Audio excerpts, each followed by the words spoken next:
Madame Mireille Forger, ce fut pour moi un insigne honneur de vous représenter dans le Salon Napoléon du Sénat de France ce 15 octobre dernier pour recevoir en votre nom la médaille de vermeil de la Société d'encouragement au progrès fondée par les Frères Lumière en 1908 au titre de votre action pour la reconnaissance des arts visuels du Québec, tant dans votre province qu'au Canada et à l'étranger.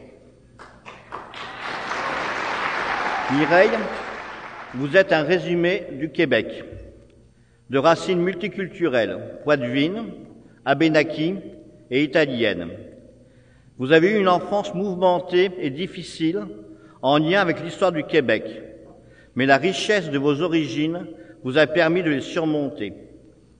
Après une formation artistique dispensée à l'UQAM, vous devenez artiste peintre et historienne de l'art. Depuis 1984, vous êtes la présidente fondatrice du Cercle des artistes peintres et sculpteurs du Québec, que vous avez créé à votre image, pluridisciplinarité et ouverture. Le travail que vous avez fourni a été moult fois reconnu, et je ne citerai entre autres, au Canada, en 2004, la médaille de l'Assemblée nationale du Québec. En 2005, l'hommage rendu à la Chambre des communes du Canada en reconnaissance de la réalisation des expositions internationales du Cercle. Et en 2010, la lettre de reconnaissance de M. Claude Corbeau, recteur de l'UQAM, pour votre contribution au rayonnement des artistes peintres et sculpteurs du Québec, ainsi qu'à l'émulation de la jeune relève. À l'international aussi, en 1997, remerciement de la cité de Kolín, en République tchèque, en 1998, médaille de l'Assemblée nationale de la République française, en 1999, titre honorifique de maître académique à Tokyo au Japon, en 2001, titre honorifique à Cangas en Espagne, en 2008, médaille d'or de la ville de Tournai en Belgique, en 2010, titre de chevalier de l'Accademia Internazionale Il Convivio en Italie. En fait, vous en avez 78, si je ne me trompe pas, de distinctions diverses et variées. Feu votre grand ami, M. Guy Robert, que chacun ici connaît, vous a soutenu et a commis ce que j'appelle les Bibles du Cercle. En 1989, 120 du Cercle des artistes peintres du Québec. Et en 1998, le pluralisme dans l'art au Québec, qui représentait déjà un résumé du travail de 420 membres du Cercle, et cela fait 14 ans. Depuis, vous n'avez eu de cesse de promouvoir les artistes. Ainsi, plus de 16 000 artistes ont bénéficié des services et activités du CAPSQ, 7 000 d'entre eux ayant exposé hors Québec. Sans être fortuné, vous êtes un mécène reconnu pour votre dévouement à l'art, mais aussi, et il ne faut pas l'oublier, aux nécessiteux. Ainsi, depuis plusieurs années, le montant des entrées de l'exposition internationale précédant ce gala est remis aux Pères de Sherbrooke pour leurs œuvres en Amérique latine, permettant la construction de maisons, mais aussi d'opérer et soigner des personnes en grande détresse. Et je pense que c'est important aussi d'avoir des gens comme vous qui, au service de l'art, sont aussi au service des hommes.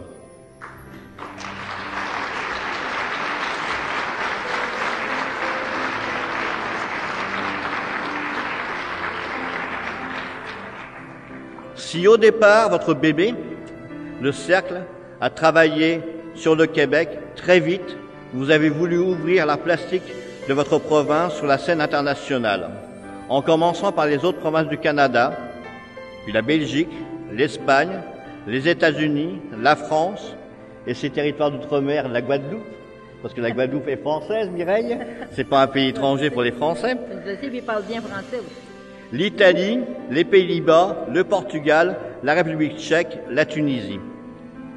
Et en septembre de cette année, vous avez présidé le 35e exposition internationale du Cercle à Marennes, dans le cadre du second Festival international des cultures francophones. En fait, Mireille, et quel chemin pour cette petite fille qui a connu à l'âge de 10 ans le drame des enfants de Duplessis, le plus grand organisme francophone d'art visuel à l'international. En effet, du Québec et de son histoire, de votre histoire, vous avez fait une force. Aujourd'hui, vous représentez bien sûr les artistes québécois qui le désirent, mais aussi les francophones qui le souhaitent. Pour exemple, à Marennes, nous avions les pays suivants représentés: Argentine, Belgique, Chili, France, Indonésie, Italie, Mozambique, Ukraine et Tunisie. C'est pour toutes ces raisons que la Société d'encouragement au progrès est fière de vous honorer et de vous décerner une médaille de vermeil. Au nom du président de la Société d'encouragement au progrès, M. Pierre Chanoine-Martiel, pour toutes ces raisons et pour avoir fait du Cercle des artistes peintres et sculpteurs du Québec le leader francophone incontournable dans le milieu des arts visuels, je te remets enfin cette médaille de vermeil.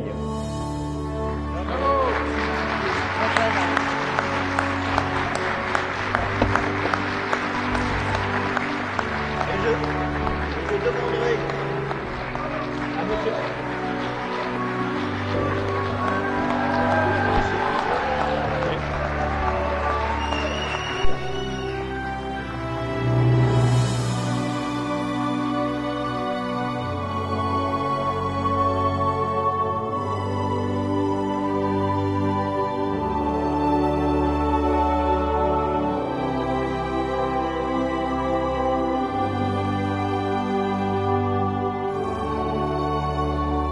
Mon cher Cyril, merci de m'avoir représenté lors de la cérémonie officielle de la remise solennelle des distinctions de la Société d'encouragement au progrès, le 15 octobre dernier au Salon Napoléon du Sénat de France, et de me remettre ce soir cette médaille de vermeil qui rime avec merveille puis Mireille.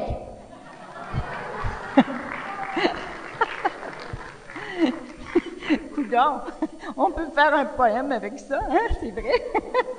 La rimette. Mais c'est une médaille qui me fait vraiment plaisir de recevoir.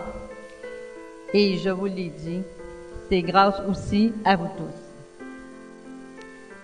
Par ton intermédiaire, mon cher Cyril, je tiens à remercier le président, M. Pierre Chanoine-Martiel, et l'ensemble des membres de la CEP pour cet honneur qui me touche particulièrement. Comme tu l'as évoqué dans ton émouvant hommage, très émouvant. Cette distinction, je tiens à la partager avec vous tous. Je vous le répète, puis je vous le répète, puis je pense que c'est ce qu'il faut faire lorsqu'on a des artistes aussi extraordinaires que vous tous. Je vous souhaite plein de médailles tout au long de votre carrière. Cette nouvelle reconnaissance est une raison supplémentaire pour continuer et élargir l'œuvre du Cercle, ainsi permettre aux arts visuels de prendre sa place et d'obtenir la notoriété qui leur revient. Et je demanderai à monsieur...